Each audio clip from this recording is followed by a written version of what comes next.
Naxçıvan şəhərində geniş miqyaslı yaşıllaşdırma aksiyasına start verilib. Naxçıvan Yaşıllaşdırma Xidmətinin kollektivi mart-aprel ayları üçün tərtib olunan plan əsasında ağacəkmə kampaniyasını şəhərin bütün ərazilərində həyata keçirir. Kampaniya çərçivəsində 13 növ 3000 ədəd ağac, 9 növ 1000 ədəd müxtəlif dekorativ kollar və eyni zamanda 8 növ 10 mindən artıq çoxillik və mövsümi güllərin əkilməsi mərhələli şəkildə həyata keçiriləcək. Əsas üstünlük iqlimə davamlı həmişəyaşıl dekorativ tinklərə verilir.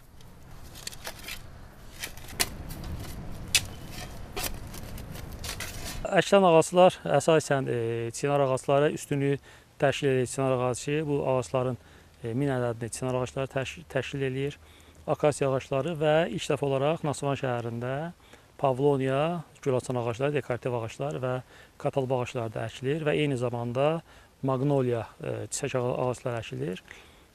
Bitkilərin seçimi zamanı əlbəttə ki, bu bitkilərin hər biri Naxçıvanın iqlim şəraiti, torpaq xüsusiyyətləri və eləcə də suvarma imkanları nəzərə alınmaqla müəyyənləşdirilir. Naxçıvanın inkişaf strategiyasının tərkib hissəsi olan ağacəkmə kampaniyası mərhələli şəkildə davam etdiriləcək. Tinklərə aqrotexniki qulluq göstərilməsi də diqqətdə saxlanılacaq. İşin bir tərəfi əkməkdirsə, digər tərəfi onu qorumaqdır. Bu işdə hər birimiz səfərbər olmalı, gözəlliklərin qayğısına qalaraq onları qorumalıyıq.